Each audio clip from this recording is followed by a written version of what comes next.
Today's lesson in history was made possible by Despacito. Let's set the stage.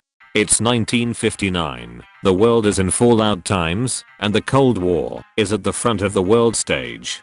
The capitalist freedom land and the communist Roblox server of the USSR had a lot of pent-up tension. So to ease the ever-mounting pressure, both nations had a brilliant idea. The two sides agreed to participate in cultural exchanges, where Russia would set up an exhibition in New York, and the US would do the same in Moscow, with the intention of flexing their culture and values to the citizens of the other nation.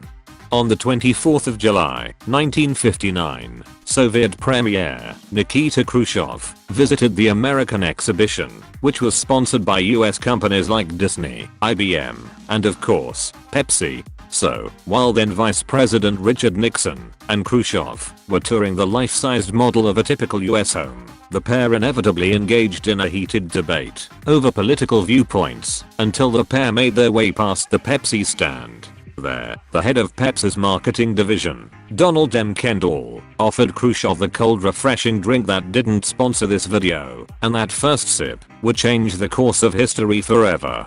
The picture of the Soviet premier drinking the capitalist drink was circulated around the world and proved far more successful than lighting Michael Jackson's hair on fire or attempting to single-handedly end all conflict in the world with their later marketing efforts. But after the Khrushchev incident, absolutely nothing happened.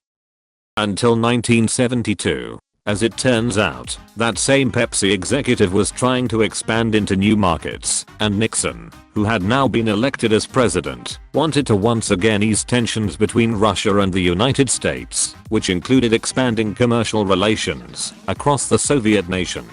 Due to the two being friends, Pepsi was able to secure an exclusive deal with the Soviet Union, which would prevent the likes of Coke from selling within the country and open up the sale of Pepsi to the vast Russian market. 20 bottling plants were established in Russia, making Pepsi the very first capitalist consumer product to be manufactured and sold within the nation.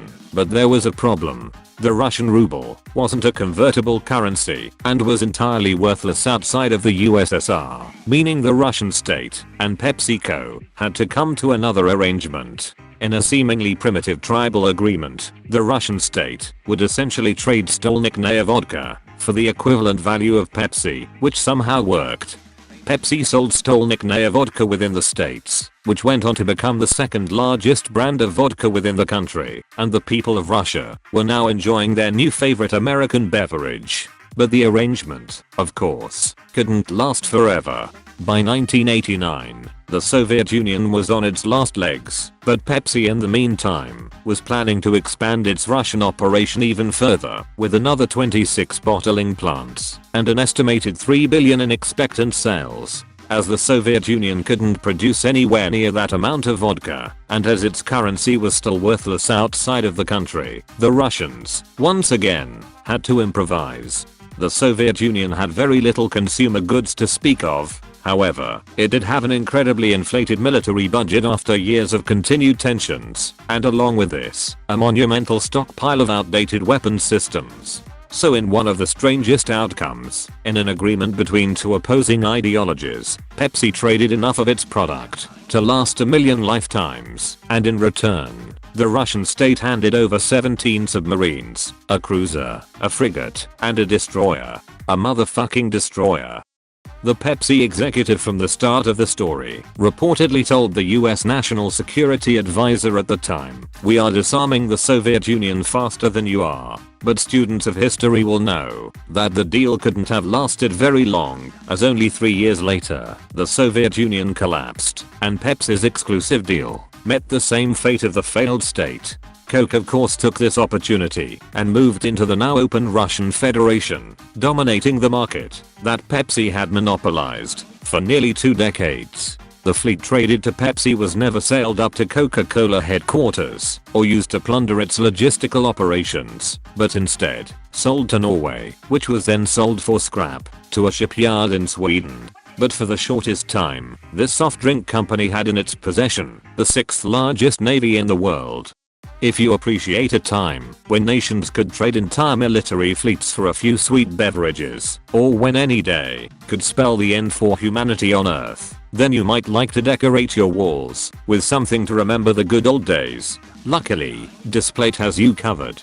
For those who don't know, Displate sells magnetic interchangeable artwork that you can put on your wall and replace at any time you so choose. Not only will metal last as long as the mighty Soviet Empire, but with 80,000 designs on everything you could possibly imagine, it's fucking impossible to not find something you like. Displate actually gave me the chance to come up with design ideas of my own, so viewers can now proudly hang this masterpiece of longtime channel favorite, Uncle Roscoe, on their wall. Using the link in the description will not only give yourself a 15% discount, but the channel will also get a tidy commission to maintain the time machine owned by the Swag News team. If this still isn't enough incentive to finally decorate your gaming setup, Displate has committed to planting a single tree for every plate sold. Displate, because style is subjective. Мы с тобою пылки, мы с тобой похожи. Но сегодня мне нужно немножко больше. Не спеши, почувствуй эту дрожь по коже.